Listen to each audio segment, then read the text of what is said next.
नमस्कार, मैं आस्था झा आप सभी का स्वागत करती हूँ हेलो बिहार न्यूज़ पर। आइए नजर डालते हैं आज की सुर्खियों पर।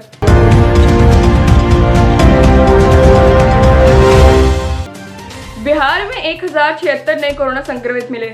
इनमें 19 जुलाई को 349 और 18 जुलाई व इसके पूर्व 727 नए संक्रमितों की पहचान की गई।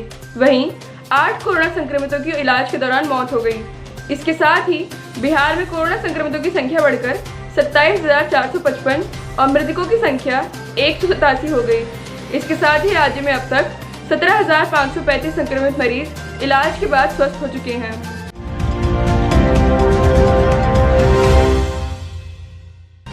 केंद्र स्वास्थ्य एवं परिवार कल्याण राज्य मंत्री अश्विनी कुमार चौबे जी ने कहा कि केंद्र टीम के अवलोकन के बाद बिहार को जो भी आवश्यकता होगी केंद्र हर संभव मदद उपलब्ध कराएगा।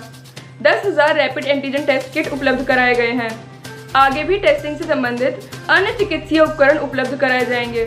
अन्य सभी सहयोग आवश्यकता अनुसार बढ़ाए जाएंगे।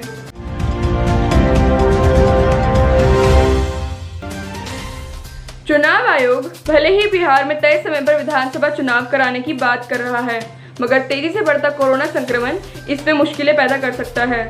अगर अगस्त तक कोरोना के प्रसार में कमी नहीं आई तो विधानसभा चुनाव टलने के आसार बढ़ सकते हैं। हालांकि आयोग समय पर चुनाव कराने को लेकर सभी दलों के साथ लगातार बात कर रहा है। दरअसल जून तक बिहार में कोरोना प्रकोप नियंत्रण होने जैसा दिख रहा था, लेकिन जुलाई में अचानक से मामलों में तेजी आई।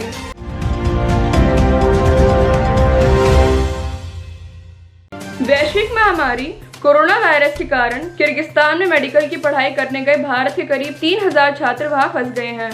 इसमें बिहार झारखंड के छात्र भी बड़ी संख्या में शामिल हैं। इन छात्रों की मदद के लिए अब फिल्म अभिनेता सोनू सूद जी सामने आए हैं। इसके बाद दोनों राज्यों के कम से कम 20 छात्रों को स्वदेश वापसी को लेकर एक उम्मीद की किरण दिखी है। बिहार की राजधानी पटना के फुटपाथ पर सो रही भूखी प्यासी महिला की सुध बॉलीवुड एक्टर सोनू सूद जी ने ली है। उन्होंने ट्वीट करके बताया कि कल इस परिवार के सिर पर छत होगी। इन छोटे बच्चों के लिए एक घर जरूर होगा।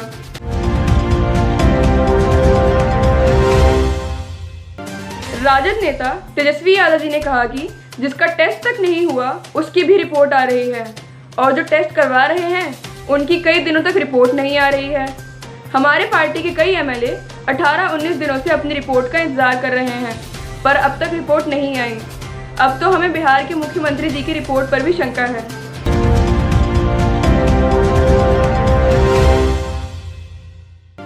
बिहार की तमाम निचली अदालतें 27 जुलाई तक बंद रहेंगी। पटना हाईकोर्ट के महानिबंधक ने 13 जुलाई के आदेश को एक सप्ताह के लिए आगे बढ़ाने का निर्देश दिया है। निचली अदालतों में सभी न्यायिक कार्य वीडियो कॉन्फ्रेंसिंग से होंगे। कोरोना संक्रमण के काल में लागू लॉकडाउन की अवहेलना में विधायक जी बुरे फंस गए हैं। मामला बक्सर के ब्रह्मपुर विधानसभा क्षेत्र के राष्ट्रीय जनता दल विधायक शंभूनाथ यादव से जुड़ा है। वहां उन्होंने लॉकडाउन में फिजिकल डिस्टेंसिंग के प्रावधानों को दरकिनार कर एक क्रिकेट टूर्नामेंट का उद्घाटन किया। उद्घाटन के दौरान बल्लेबाजी करते हुए चौका लगाने के चक्कर में फुटबॉल की तरह लुढ़ककर चोट खा गए। घटना का वीडियो वायरल हो गया तो परेशानी और बढ़ गई। अब विधायक सहित टूर्नामेंट के आयोजकों, खिलाड़ियों व अन्य कई लोगों के खिलाफ लॉकडाउन के उल्लंघन को लेकर एफआईआर दर्ज की गई है। बिहार में विधानसभा चुनाव को लेकर जुबानी जंग तेज होती जा रही है। इसी कड़ी में राष्ट्रीय जनता दल सुप्रीमो लालू प्रसाद यादव जी के ट्वीट से सियासत गर्मा गई है। उन्होंने कोरोना संक्रमण के विस्फोटक हालात के दौरान जनता दल यूनाइटेड की वर्चुअल रैली को लेकर मुख्यमंत्री नीतीश कुमार जी पर हमला बोला है। कहा है कि जेडीयू नेता लोगों का शिकार करने के लिए गिद्ध बनकर रैली कर रहे हैं।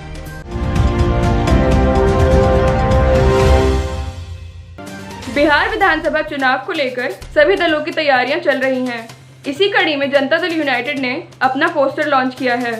पोस्टर में मुख्यमंत्री नीतीश कुमार जी का चेहरा आगे कर बताया गया है कि बिहार में उनका कोई विकल्प नहीं है। पार्टी इस पोस्टर को चुनाव के दौरान राज्य भर में प्रचारित कर बताने की कोशिश करेगी कि नीतीश कुमार जी जैसा ईमानदार व विकास पसंद नेता कोई और नहीं है।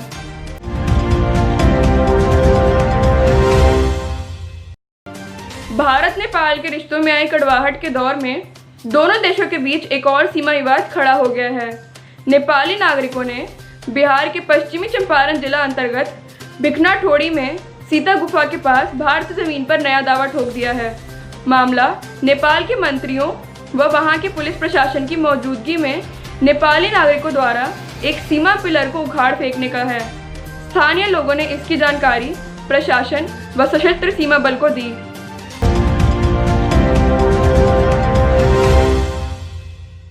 बिहार के किशनगंज जिले में भारत नेपाल सीमा पर शनिवार को नेपाली पुलिस की फायरिंग के बाद एसएसबी ने चौकसी बढ़ा दी है।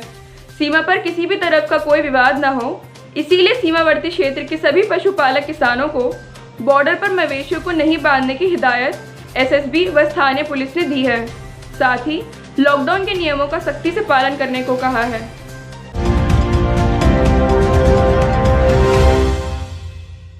पिछले 36 घंटे से बिहार के उत्तरी भाग सहित अलग अलग इलाकों में भारी बारिश हो रही है। राज्य के उत्तर पश्चिमी और उत्तर मध्य भाग में इस साल 24 घंटे में हुई बारिश ने इस सीजन में एक दिन में हुई सर्वाधिक बारिश का रिकॉर्ड तोड़ दिया है। भारी बारिश से तमाम नदियां फिर से उफान गई हैं। बाढ़ कटाव का संकट बढ़ गया है।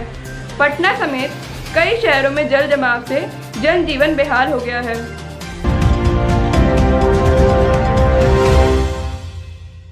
बिहार सरकार का शिक्षा विभाग प्रदेश के स्कूलों में पढ़ने वाले बच्चों के अभिभावकों से फिर राय लेगा। अभिभावकों से पूछा जाएगा कि कोरोना संकट को देखते हुए वे कब से अपने बच्चों को स्कूल भेजना सुरक्षित मानते हैं। अभिभावकों के सामने 3 विकल्प भी रखे जाएंगे कि अगस्त, सितंबर या फिर अक्टूबर में से किस महीने में वे चाहेंगे कि बिहार के स्कूल खोल दिए जाएं।